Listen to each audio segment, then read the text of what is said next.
Yo,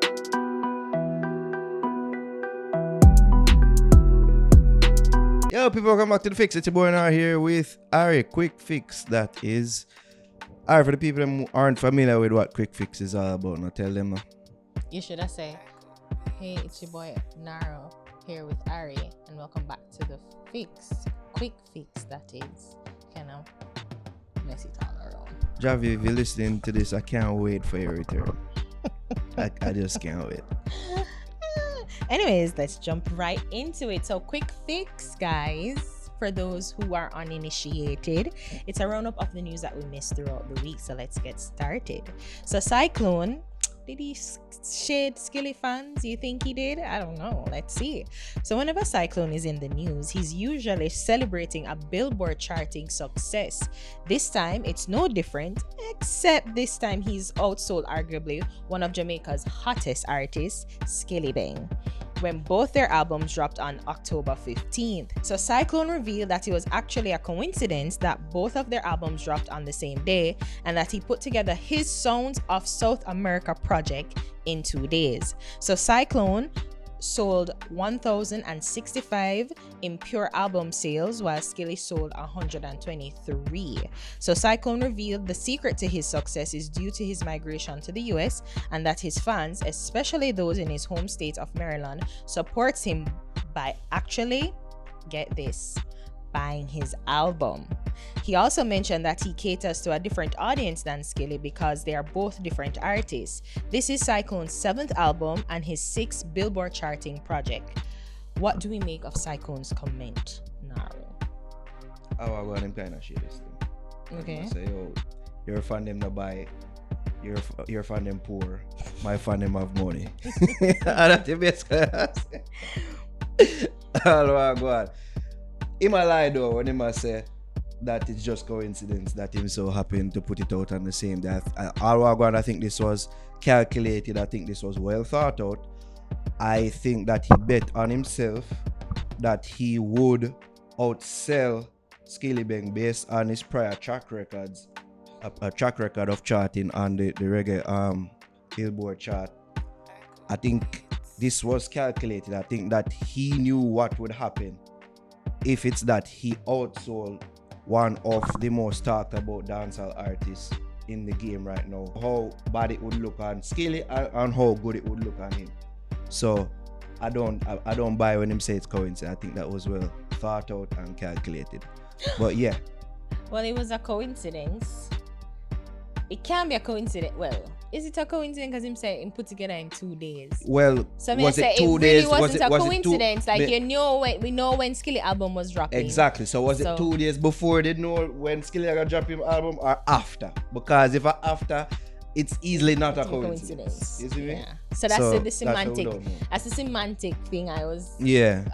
When I read the article, I was like, that's. Yeah. The comments kind of shit, but they're seeping facts.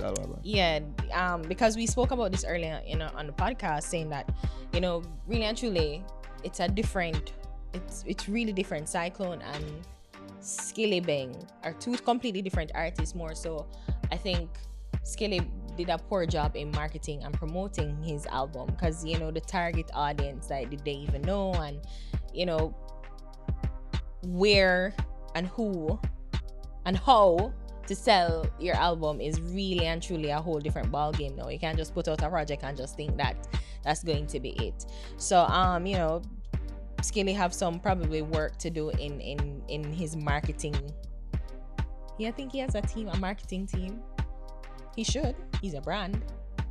Well, them did have crocodile teeth shirts, so I'd like to think that a marketing team. But this is about Xyclone. You're right. I think that it was kind of shady in the comments. Like, I don't know why I read it in a shady voice because it really sounds shady. Because he's saying that, listen, my fans buy my album, and while we probably think that there's some tricks in trades and matches box in our business, that's a saying that local, some of us here in Jamaica say, my family say it.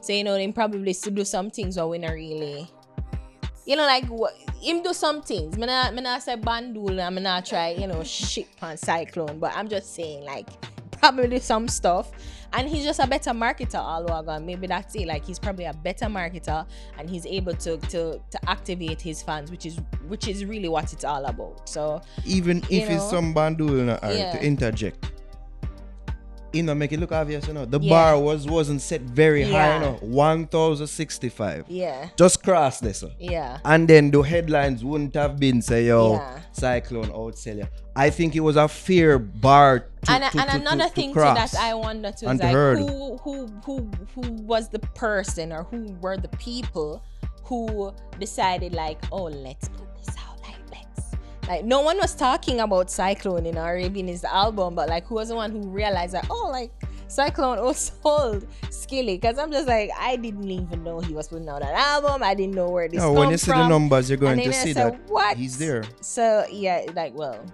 whoever did that, yeah. But I say we shouldn't care about the sales, but people are say they should. But let's see. Shrewd move by Xyclone though, by attaching his name to Skillibeng, he might get some headlines. Yeah. People are gonna want to buy the album and say, let me hear the album and see if it's better than Skillibeng. Do you want to listen to the album?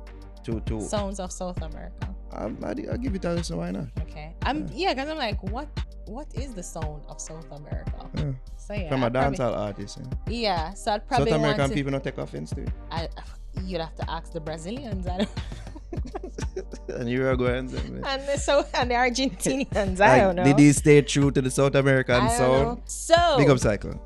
Yeah, Naris, I'm gonna say so too much, so excuse me. But yeah, it's Grammy time, guys. At least Grammy nomination time. So Alkaline and the Ministry of Culture and Entertainment have submitted albums to be considered for a 2022 Grammy nomination. So Alkaline's team submitted his 14-track album Top Prize for the first round of voting in the Best Reggae Album category. Top Prize is considered a commercial success, well, by dancehall standards, having peaked to number 2 on the Reggae Billboard charts and sold 1,527 copies and 2,957 units in total consumption from sales and streams during its first week of release on May 14th. So the Ministry of Culture and Entertainment also submitted the 2021 Jamaica Festival Song Album for a Grammy nomination. So artists featured on the album include Statius, I-Octane, DD, Tamo J, Camilla Candy Isaacs, among others. So the first round of voting takes place between October 22nd and November 5th, ahead of the announcement of the nominees, which will be on November 23rd, 2021. So do we think Alkaline actually has a chance to be nominated? I will tell you this, I think it would be a very good thing if he did get nominated. We've long wanted for a contemporary dancehall album, if you will, to be amongst the nominees of the Best Reggae Album, even though it's not necessarily a reggae album. Yeah, that's a whole completely different argument. You see me? Them really create a separate category album. But still, this is the category in which dancehall albums can get in, right? And we've long wanted a contemporary dancehall album to be amongst the nominees. I think if Alkaline was to be nominated, I think it would be a very, very good thing. I think it probably will be like a breaking of a glass ceiling, if you will. As to its actual chances, not too sure about that. If Alkaline, if Popcorn never get nominated with the Drake stimulus package, I don't think this really has that much of a chance. Yes, it's performing well commercially by dancehall standards, albeit I don't sure if that I don't know. It's a good album, right? It's a solid album, but yeah, I'm just not too sure about its chances of being nominated. I'm rooting for it to be nominated. I think it'd be a very good thing. Okay. Well, the Grammy, I was reading really about some of the changes that the Grammy they've been making. So, they have the peer-to-peer voting. So instead of it's being shrouded in mystery, they're actually trying to shed some light on the voting process and make it a little bit more transparent because of the major snub of the weekend last year, which truly was a major snub. The last Grammy, Do I think it would actually have a chance of being nominated? I'm on the fence. I truly don't know, because there's so many things and there's so many other people who, if they want to, they could put it. I was according to Dancehall Mag, Usain Bolt, his album could be nominated for an album, and he's Usain Bolt. He has the name for a Grammy. Sorry, and he has the name recognition, and you know, and so that could also be a possibility. Wouldn't that be a bitch? Would that be hilarious? And then of course, you know, you have other non-Jamaicans who do reggae music. I wouldn't want to say better than us, but do reggae music up to a very high level. Yeah, and you know, they're in America. They again have brand name recognition. So you know, it's gonna be a tough thing, but it's not impossible. I don't think it's impossible. No, and this whole what you call it now? The Jamaica Festival album. So it's a way to keep current, and I appreciate, and I think trying to submit it for a Grammy nomination will also kind of bring up the brand of the Jamaica Festival song and probably make more people want to enter, because all these people, if they're nominated, they will now be Grammy nominated artists. So it's an incredible thing, and it's a really smart thing when you think about it. And I was also thinking, like, what slim about chances for them too, but yeah, and I was also thinking though, like, maybe they've actually included or expanded, the Grammy Board Recording Academy actually expanded categories, and the music, they've added a couple music categories. Genre, Jesus Christ. That what they've been a search for? Yes. Like they are trying to conjure up the word. Yeah, come on. Yeah, and I'm thinking Wizkid and the Essence song. Is there Afrobeat genre? Because there needs to be an Afrobeat genre, but then it would be probably the new one, the global world music. Yeah, wow. Because that song is the song of the year. Been a win for the past couple years. Me have to conjure up her name, I know. Yeah. Oh, Burna Boy. Yeah. Him been a win. So he will win it. But then, you know, it's just a crazy thing. But why not Afrobeats? It should be Afrobeats, not world music. But anyways, yeah. So let's see how it goes. November 23, we'll be talking about it more. Kaka fans, I'm rooting for this. I think it'd be good for the genre. For the True. Culture. Koffee and Barrington Levy are featured on Harder They Fall. So as Koffee prepares to release her full-length debut album for next year, she along with Barrington Levy will be added to the Harder They Fall movie soundtrack to be released on November 3rd, 2021. So on Wednesday, October 27th, she tweeted a 30-second teaser of the song The Harder They Fall, which is the title track of the film. The song was produced by James Samuel, who's also the director of the movie. So Koffee isn't new to movie features, with her song Toast making an appearance in Jordan Peele's 2019 horror film Us, and in the Netflix thriller Fatal. Right, so Throne, which also appeared on her Grammy-winning Rapture EP, was used on the soundtrack for the film Rocks. Right, so that was in 2020. This is really good for both Koffee and Barrington Levy. The first trailer that came out, or the first trailer I saw, which was in June 2021 for this movie, Barrington Levy was all over that, you know, and then to see that, well, they're actually going to be on the soundtrack. I didn't know he was going to be featured on the soundtrack. I just thought it was going to be for the trailer. And Koffee, you know, it's like, oh, this is cool. Like, this is a good look for Jamaican, and given that he's a black British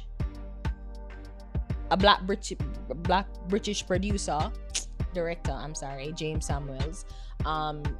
You know, of course, you kind of feel like there's some connection to Jamaican culture, and you see peppered and permeate throughout the film. So, you know, it's nice. It's nice to hear and see. Yeah, apparently Jay-Z had something to do with this as well, and it wouldn't be far-fetched to think that Idris Elba himself has something to do with this as well, because he seems very much tapped in with the culture. And you know, what day we see him take picture with popcorn and him the a rapper and musician.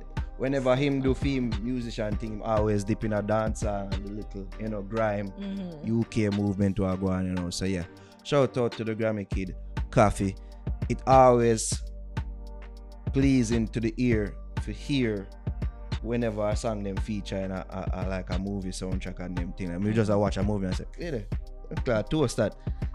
More than once. You see, because you mentioned more than at least up to 3 movies that her songs have been featured in. So I like when even with Damien, man, which movie? I think it's one with him and with not him. He doesn't come in movies.